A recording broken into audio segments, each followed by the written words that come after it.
Just fucking do it. Subscribe now. Any questions? Yes, sir. Hello, Mr. Peña. In the example where we buy 60% of the company and the seller keeps 40% of the company, that means that 40% of the cash flow belongs to the seller? No. Next question.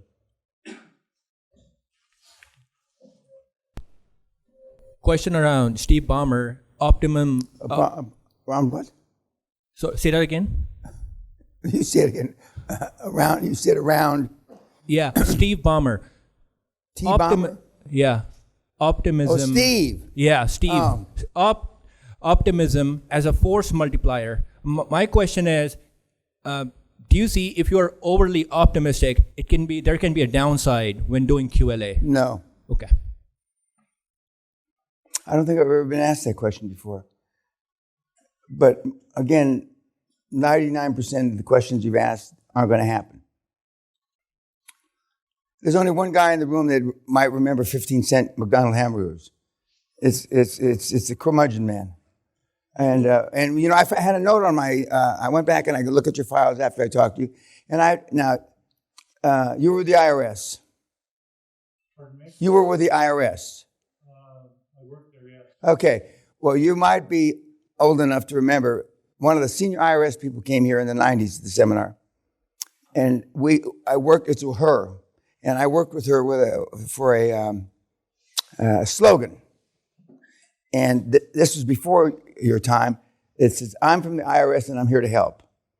And they did a national campaign in the late 90s. I'm from the IRS and I'm here to help. Were you there when that happened? Or was that before your time? Do you remember that slogan? Do you remember that slogan? Well, I understood it was from the federal government. And I'm here to help, not IRS. I know there's a lot of... Okay, well, anyway, so we came up with that during a group in that room over there. And everybody laughed about it because nobody ever thought that the IRS, or the federal government for that matter, helped anybody. And so when she went back and she got a big promotion, and she, a guy that was at the seminar was a Harvard professor who was a kind of a nice guy, dreamer, nice guy, retard, moron, nice guy. And so he sold his business, his IT business, for about $10 million in his pocket. And they got a boat, and they're still sailing around the world. There is no time in Shangri-La, but she was from the Internal Revenue Service, and but I remember 15-cent hamburgers, and I also remember I won in 1957, 6, something like that. When you had a special number, and if you were the 1 millionth hamburger or the 10 millionth hamburger or the billionth hamburger, and somehow I was the 27 millionth or the 100 millionth, and so they give you not a Happy Meal like they have now, but they give you a bunch of crap.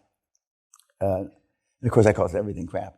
And so but not shortly after this, I discovered QLA. I didn't call it QLA. I discovered it vis-a-vis Andrew Carnegie. But when I discovered it 50-some plus years ago, the world was a different place than it is today. I mean, I won't say every single thing was different, but almost every single thing is different. And doing deals, I already told you, it takes 50% to 100% longer to do a deal now, even though we have all this electronic equipment that should make it faster. Because the people that are running the machines now have not been groomed, if you will, to take decisions, make decisions. And consensus management has come in, which I mentioned a couple of days ago, which if there was a consensus management back then, I never heard anybody use the word. And so it's a different world. But the thing that stayed constant is this model. This model stayed constant since long before I found it, as long as cash flow covers debt service. And the IBMs of this world can borrow at one-to-one, debt service to cash flow. People like me can borrow money at 1.1 to 1. In other words, 10% more cash flow than debt service. Regular Joes off the street can borrow money at 1.25 to 1.5 to 1. And yet, even the poorest of these models, or the poorest example of a QLA model, is 1.5, 1.7 to 1. And you've heard stories, which happen to be true, that Josh Kim was buying towards the end of his home health career, was buying assets at 1.5 to 1. 2.5 to 3.5 to 1 in home health on using not 60-40 so much, he used 100% seller finance. So even though we've had all these ups and downs, we've had the 2008 crisis, we had the dot-com crisis in 2000 or thereabouts, and Sally and I were some of the first in the dot-com arena. We had a company called ThreeClicks.com, which we affectionately call ThreeClicks.fuck, because we never got any place in 3 clicks. But that was the goal of the company, to be able to get to something. And now 3 clicks is no big deal. But back in the late 90s, 3 clicks was a big deal. And but we persevered and gotten through all these things. We've gone through the property crash in the early 90s. And the one thing that has stayed constant is the QLA model.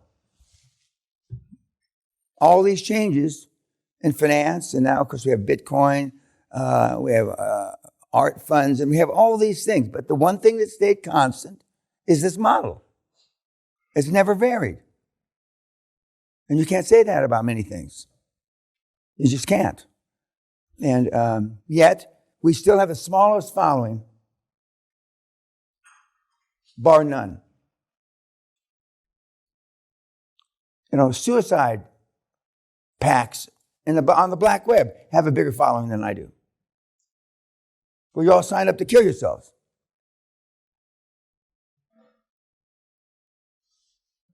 And they're signing up to kill themselves. And here, we're, metaphorically speaking, you're signing up to get rich. There's more people that want to kill themselves on the planet than want to get rich.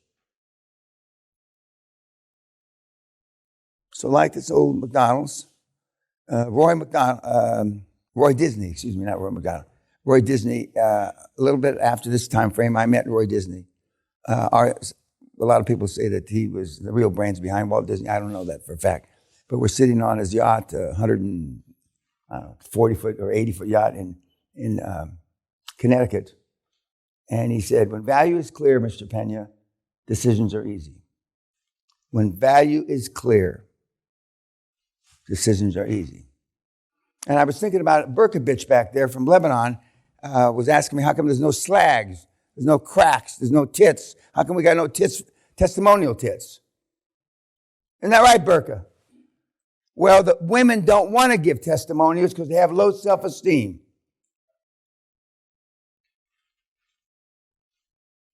That's why we only have one, and you're going to hear her today or tomorrow, the Viking bitch.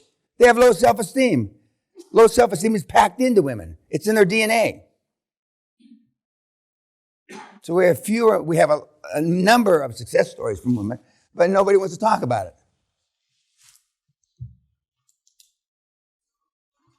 And a couple of them are very articulate. I talked to you about Black Beauty yesterday. So there's certain givens in this model. One, it's been constant. It's never varied. It's worked at 15, 18% interest rates, and it's worked at 0% interest rates. It's been around through all the economic cycles in the 50 years that I've been using it. And it worked in the 50 or 60 or 70 years prior to me discovering it when Mr. Carnegie used it. And Mr. Carnegie didn't call it QLA, and he used it for a very, very different reason. Some of you can relate to this reason. He didn't want to give away equity. So indirectly or directly, and we're going to talk about options and giving away stock today and tomorrow, he didn't want any partners. He didn't want any partners. So he realized if you stretch, and back in those days, I mean, the they had high interest rates as well. If we stretched and pushed commercial bankers to say yes, you didn't need any equity partners. For a completely different reason, but it works. And when I saw it almost instantaneously that it worked for what I wanted to do. And at that time, because I had corporate and institutional clients when I was on Wall Street, it was almost impossible. As gruff and as gross and crass as I was, it was almost impossible for somebody to say no to me when I showed them the numbers. Because it's a no-brainer. It's a no-brainer. And when I was going through slides this morning, and a little later on, we're going to go through a formula, 5 calls a day to wealth, 5 calls a day, okay? You've heard 4 or 5 people have asked Andres Milner, the various people, how many cold calls did you make? You know, they ask it different ways, but because you don't want to make cold calls. The doc's parents didn't send her to go to medical school to be a fucking door-to-door insurance salesman. They didn't. I don't even have to ask you or your parents. And for those of you that have no education, you've already, been in some sort of sales. When you can't do anything normally, you go into sales. Myself included. But see, I'm proud to be a salesman. You're not. There's a kind of ugly cloud, an amorphous ugliness cloud that hangs over salespeople. When I was a kid and your father was a on-the-road salesman, they used to start calling me, he was an industrial engineer. What the fuck did that mean? That means he sold something from town to town. And part of the stigma and part of the thing you have trouble, I normally say this the last day, but I was reading homework, etc., again, and reading some of your files again, and read Mr. Curmudgeon's file again. You don't want to be a salesman. And by definition, 2,000 cold calls, which is now down to 1,200 cold calls, to be a short millionaire, meaning your first deal. You're not willing to make, that's a sacrifice for you. And I've never looked at it that way. Unless that's another, there's several bitter pills you got to swallow to get through this maze. And one of them is you're just a dirtbag salesman. That's it. Doc, that's it. You can save all that wellness and stick it up your bum. That's a horse shit. And when you can do that and be a peddler like Gabriel's just a peddler. He's not Egyptian, but 3,000 years ago, he would be the guy trying to sell you the magic carpet. And when we were in Egypt, we were there during the riots, and we were at the Valley of the Kings, and we had a private tour, and we were sponsored by not sponsored, paid for, but sponsored by the government. And when you went to the Valley of the Kings, normally there's 45,000 people there. There was 50 people there. And so we were able to see Egypt without all the tourists. And to get to the Valley of the Kings, the Valley of the Queens, you have to walk through like a gauntlet, about a half a mile of shops, tents where they try to sell shit to you, okay? And so these guys hadn't sold anything in months because the country was closed down. So Sally stops and women stop and they pick shit up. Well, when you pick shit up in the Valley of the Kings, that means you're buying it. But Sally had no intention of buying anything. So she touched 50, 80, 90, 4 million things. And so, but they have 2 shots at you. When you come back from the Valley of the Kings and the Valley of the Queens, you go through that same gauntlet. And the gauntlet seems to tighten up, like a dream. And Sally's touching all this bullshit, and she's causing a riot. We had armed guards when we sailed up the Nile, not down the Nile, we sailed up the Nile. We had machine guns on the boats and shit because they were rioting, they were killing people. At night, they were spraying the grass in the square in Cairo with green paint to cover the blood up. Okay? But this system worked. And it still works. And it's worked through all these economic cycles. And every time I think it can't get any better, it does.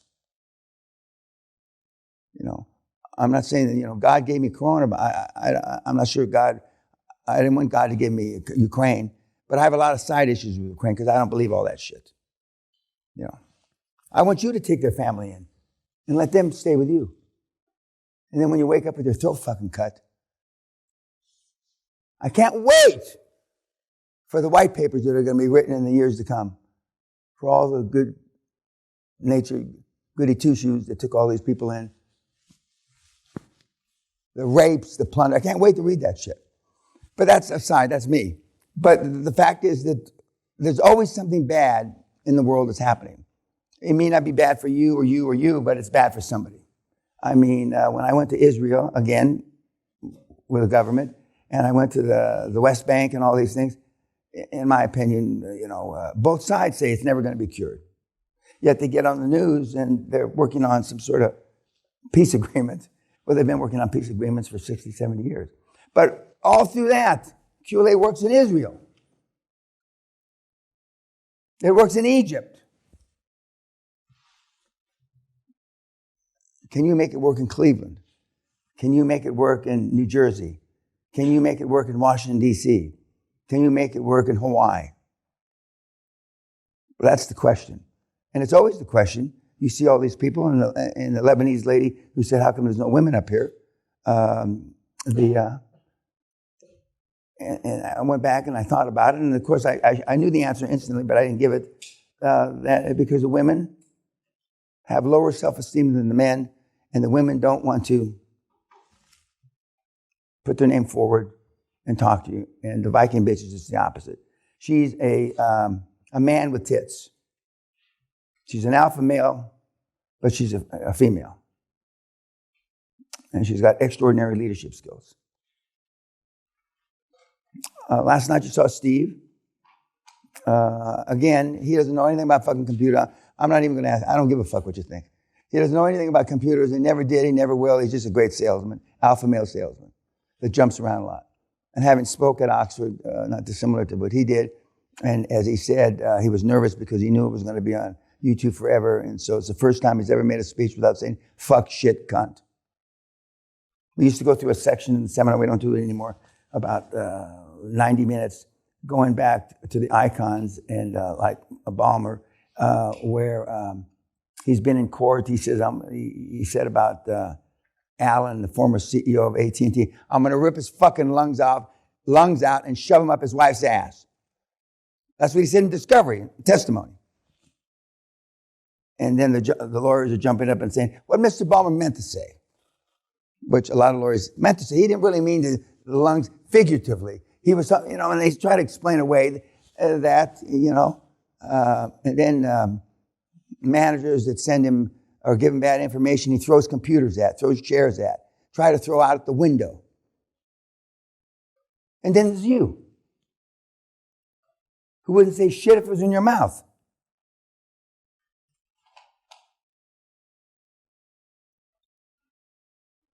Comments about Ballmer? Good. Does anybody, other than yourself, does anybody remember this? This is way too many years before you. What does a McDonald's hamburger cost now?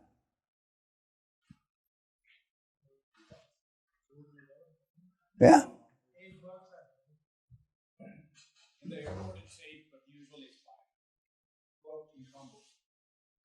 No shit.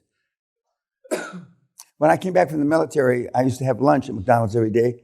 I'd have 1.5 fish sandwiches. I shared half with another guy, a vet. I went back to school. And a French fry. And that was my lunch. And normally they didn't have beer at McDonald's, so we'd stop at a liquor store and we'd get a 6-pack, and I'd have a couple beers, and then I'd go back to class. And then I'd go back to class. But it was, the hamburger was about less than $1. This was in 1969, 70. This was about between 1955 and 1957 or 58, when they were 15 cents.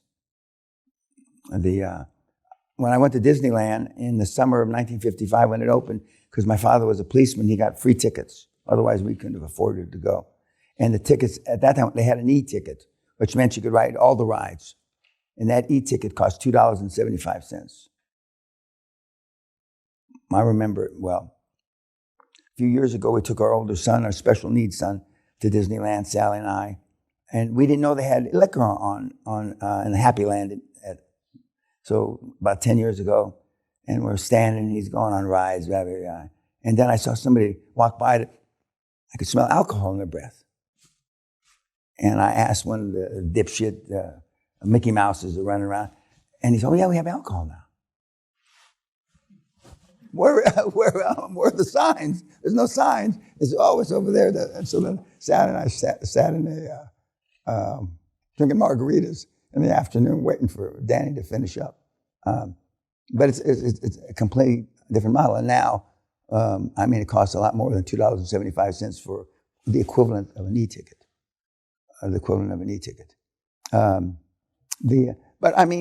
Guys, not just in the 30 years that I've been coaching you, we have stood the test of time. This model has stood the test of time. The only difference is when there's 20% interest rates is that it's more difficult to find cash flow covering debt service because roughly they have to be twice as good, roughly speaking. Most of the deals that you've looked at in your humble investment career, the cash flow never covers debt service because you've been taught somebody's got to put up 20% equity, somebody's got to put up 40% equity, somebody's got to put at least 10% equity. In other words, somebody's got to write a check. And I've already told you that's not true. That's not true. About the same time frame, this is 1954, I think.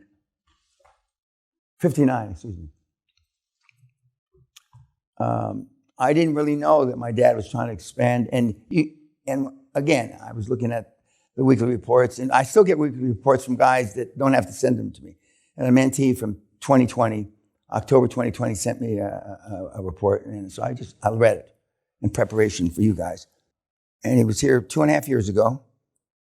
He's still not comfortable getting out of his comfort zone. And you can read the results and all his numbers. Only a few calls, only a few this, only a few that. And no deals yet. October 2020. And you can equate getting out of your comfort zone with not all the results of the 77 questions on the report, but almost all the 77 questions. You've come up with a reason why not to do it. I told you the second day, I believe, if you want to, and we're going to talk about hiring people when I close my mouth here.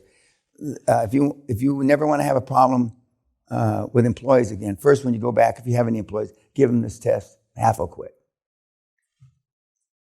Just quit. They'll fold up their shit at their desk and just leave. And I told you the other half will stick around till the next paycheck looking for a job. Okay, YouTube. We don't want too much secret sauce going out.